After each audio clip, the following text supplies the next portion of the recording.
बिस्मिल्लाहिर्रहमानिर्रहीम। Dear student, अस्सलाम वालेकुम। मैं हूं मोहम्मद कासिम और मेरा सब्जेक्ट है मैथमेटिक्स और हम आज फर्स्ट मैथमेटिक्स को स्टार्ट करने जा रहे हैं। तो सबसे पहले हमेशा स्टार्ट करने से पहले होता है पेपर के अंदर क्वेश्चन की तरतीब और पेयरिंग्स, जिसको हम पेयरिंग स्कीम कहते हैं। और ज़रा देखते हैं हम पेयरिंग स्कीम के अंदर किस तरह से चैप्टर्स की डिस्ट्रीब्यूशन की गई है। आया कि क्वेश्चन आपके पास एमसीक्यूज़ कितने आएंगे, शॉर्ट क्वेश्चन कितने आएंगे और लॉन्ग क्वेश्चन किस किस चैप्टर से आएंगे, कितने कितने परसेंट आएंगे और कितने कितने मार्क्स के आपके पास बनेंगे।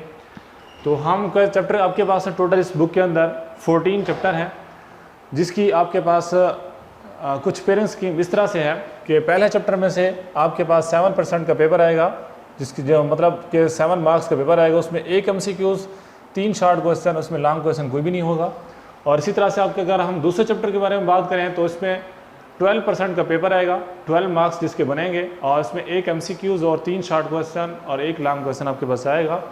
इसी तरह से अगर हम थर्ड चैप्टर के बारे में बात करें तो 13% का पेपर आएगा, 13 आपके पास उसमें मार्क्स आपके पास गिवन करेंगे हम, जिसमें 2 मार्क्स एमसीक्यूज़ के होंगे, 3 शॉर्ट क्वेश्चन होंगे और एक लॉन्ग क्वेश्चन आपके पास गिवन किया जाएगा। इसी तरह से चैप्टर नंबर 4 के अंदर 13% पेपर आएगा, यानी कि 13 मार्क्स का पेपर उसमें बनेगा, जिसमें 2 एमसीक्यूज़ होंगे, 3 शॉर्ट क्वेश्चन होंगे और एक लॉन्ग क्वेश्चन का आपके पास गिवन किया जाएगा।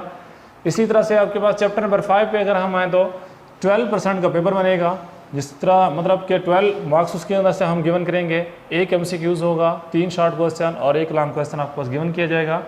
इसी तरह से आपके पास छठे चैप्टर में हम अगर हैं तो 15% पेपर बनेगा, जिसमें 2 एमसीक्यूज़, 4 शॉर्ट क्वेश्चन और एक लॉन्ग क्वेश्चन आपके पास होगा।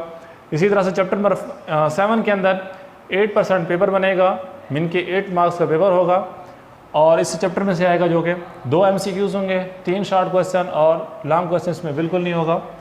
इसी तरह से चैप्टर नंबर हम अगर 8 के बारे में बात करें तो इसमें आपके पास 11% पेपर बनेगा, मीन के 11 मार्क्स का पेपर होगा, जिसमें 2 एमसीक्यूज़ होंगे, 2 शॉर्ट क्वेश्चन होंगे और एक लॉन्ग क्वेश्चन गिवन किया जाएगा। चैप्टर नंबर 9 के अंदर आया तो 12% आपके पास पेपर बनेगा, 12 मार्क्स का बनेगा, एक एमसीक्यूज़, 3 शॉर्ट क्वेश्चन और एक लॉन्ग क्वेश्चन। इसी तरह से चैप्टर नंबर 10 में 12% आपके पास पेपर, एक एमसीक्यूज़, 3 शॉर्ट क्वेश्चन और एक लॉन्ग क्वेश्चन होगा। 11 चैप्टर क्योंकि बहुत शॉर्ट है, इसलिए इसमें सिर्फ 3% पेपर आएगा, और जिस मतलब 3 मार्क्स का पेपर होगा, उसमें एक एमसीक्यूज़, एक शॉर्ट क्वेश्चन होगा और लॉन्ग क्वेश्चन बिल्कुल नहीं बनेगा।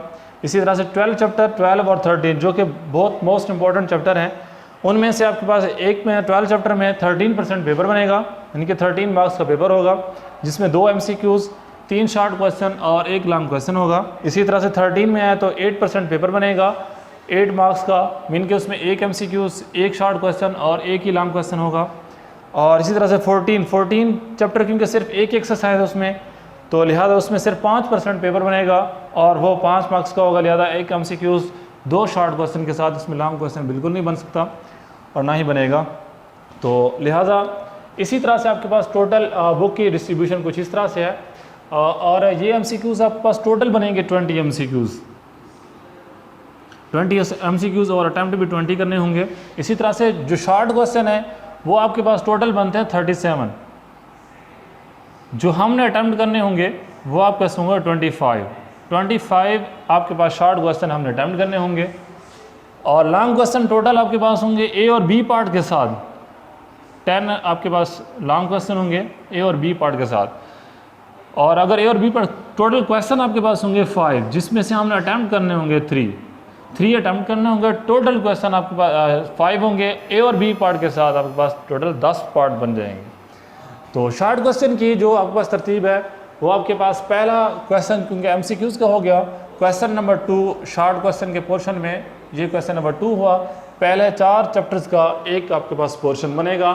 इसी तरह से दूसरे 4 पोर्शन का क्वेश्चन नंबर 3 बनेगा। इसी तरह से आपका टोटल ट्रिग्नोमेट्री का क्वेश्चन नंबर 4 बनेगा। ये शॉर्ट क्वेश्चन के पोर्शन थे, यानी कि इसमें से आपके पास 8 क्वेश्चन अटेम्प्ट करने होंगे। इसी तरह से क्वेश्चन नंबर 3 में, क्वेश्चन नंबर 4 में, तो ये शॉर्ट क्वेश्चन की तरतीब थी। लॉन्ग क्वेश्चन के अंदर अगर हम आएँ तो यहाँ पे मैंने डिस्प्ले किए हुए हैं क्वेश्चन नंबर आपके पास 5, जिसमें चैप्टर नंबर 2 और ए पार्ट चैप्टर नंबर 2 में से और बी पार्ट चैप्टर नंबर 3 में से बनेगा, और क्वेश्चन नंबर 6 में ए पार्ट चैप्टर नंबर 4 में से और बी पार्ट जो है चैप्टर नंबर 5 में से बनेगा। क्वेश्चन नंबर अगर 7 में देखें तो चैप्टर नंबर 6 में से एक बनेगा और ए बी पार्ट जो है ना आपका चैप्टर नंबर 8 में से बनेगा। इसी तरह से क्वेश्चन नंबर 8 में चैप्टर नंबर 9 और चैप्टर नंबर 10 इंक्लूड होंगे और इसी तरह से चैप्टर नंबर 9 में 12 और 13 चैप्टर इंक्लूड होंगे। इस तरह से आपके पास ए और बी पार्ट के साथ लॉन्ग क्वेश्चन की तरतीब कुछ इस तरह से होगी। तो ये हमारे पास आज की पेयरिंग स्कीम थी। अब हम जा रहे हैं आपके पास चैप्टर नंबर 4 को डिस्कस करने, जो कि क्वाड्रेटिक इक्वेशन के बारे में है। तो ज़रा फर्स्ट ऑफ ऑल हम क्वाड्रेटिक इक्वेशन होती क्या है एक्चुअल में, और चौथे चैप्टर के बारे में आपने प्रीवियस क्लासेस में पढ़ के आए हैं क्वाड्रेटिक इक्वेशन के बारे में, क्वाड्रेटिक वर्ड के बारे में। 10 चैप्टर में पूरा चैप्टर आपके पास पढ़ के आए हैं क्वाड्रेटिक इक्वेशन के बारे में। तो लिहाजा first of all define quadratic equation. Quadratic equation होती क्या है एक्चुअल में, हम उसको डिस्कस करने जा रहे हैं।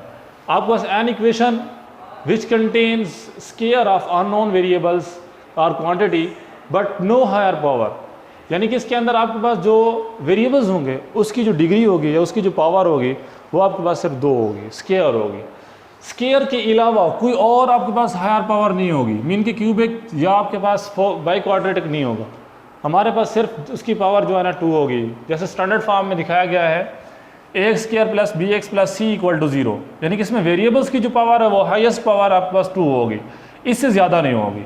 इसके अंदर जो a और b और c है वो आपके पास रियल नंबर्स होंगे, जिसके अंदर a नॉट इक्वल टू 0 होगा। अगर आपके पास b 0 हो जाता है तो आपके पास जो इक्वेशन बनेगी वो आपके पास प्योर इक्वेशन बन जाएगी। यानी कि अगर आपके पास b 0 हो जाता है तो हमारे पास ax square plus c equal to 0 बन जाएगा, जो कि आपके पास प्योर क्वाड्रेटिक इक्वेशन जिसको कहते हैं। फॉर एग्जांपल मिसाल के तौर पर 2x square plus 3x plus 7 equal to 0, ये आपके पास इसकी जो है ना स्टैंडर्ड फॉर्म है। अगर हम इसकी प्योर इक्वेशन देखना चाहेंगे तो आपके पास बन जाएगी 2x का square plus 7 equal to 0, mean कि उसके अंदर b जो आपके पास मिडिल टर्म थी वो आपके पास 0 हो जाती है।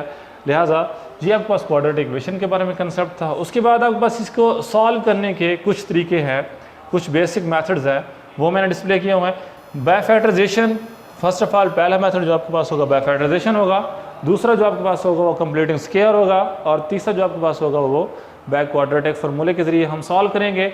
इसको 3 तरीक़ों से, इन इक्वेशंस को, ऐसी इक्वेशंस को सॉल्व करने के हमारे पास 3 तरीके हैं।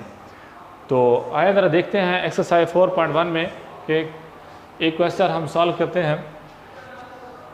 एक्सरसाइज हमारे पास 4.1 सॉल्व बाय फैक्टराइजेशन। पहला क्वेश्चन है 3x square plus 4x plus 1 equal to 0। हम फर्स्ट ऑफ ऑल इसकी क्वाड्रेटिक फैक्टराइजेशन करते हैं। तो हम जो आपके पास इसमें एक्स स्क्वायर का कोफिशिएंट होगा और जो कांस्टेंट टर्म होगी उसको हम करते होते हैं मल्टीप्लाई। 3 1 दा आपके पास बनेगा 3। अब हम इसकी इस तरह से इसके पार्ट बनाने हैं कि अगर आपके पास इसको मल्टीप्लाई करें तो आपके पास 3 है, अगर उसको ऐड करें तो आपके पास मिडिल टर्म है, मतलब 4 आने चाहिए। तो इसी तरह से 3 1 दा 3 और 3 और 1 को अगर हम ऐड करें तो 4 बनता है। इसका मतलब है यही आपके पास इसकी फैक्टराइजेशन बिल्कुल परफेक्ट बनती है। लिहाजा 3x का square 3x plus 1x plus 1 equal to 0। हम इसमें से आपके पास 3x कॉमन ले लेंगे तो x प्लस 1, इसमें से कोई कॉमन नहीं आता, वहाँ हम जो है ना 1 कॉमन लेते होते हैं, x प्लस 1 इक्वल टू 0। इन दोनों में से पूरे टर्म में से आपके पास x प्लस 1 कॉमन आ गया, जो बाकी रह गया 3x प्लस 1 वो आपके पास मल्टीप्लाई होकर आएगा इक्वल टू 0। यहाँ पे आपके पास जब आपके पास 2 चीज़ें या 2 आपके पास terms expressions product form equal to 0 हों तो हमारे पास इस तरह से होगा, या तो ये 0 होगा या तो आपके पास ये 0 होगा। इधर x प्लस 1 इक्वल टू 0 और 3x plus 1 equal to 0। x plus 1 equal to 0, यहाँ से आपके पास x की वैल्यू निकालेंगे तो x इक्वल टू -1, और यहाँ से अगर हम x की वैल्यू निकालें तो x इक्वल टू -1/3। आपका सोल्यूशन सेट बनेगा -1 और -1/3। इंशाल्लाह कल जो है ना हम डिस्कस करेंगे 4.1 एक्सरसाइज को, जो है ना आगे मज़ीद इसको सॉल्व करेंगे। क्वेश्चन नंबर 1 के second part, third and up to so on. तो जो है ना वीडियो के लिए इंतज़ार कीजिएगा। इंशाल्लाह कल हमारे टॉपिक एक्सरसाइज 4.1 पे हम बहस करेंगे। Thank you.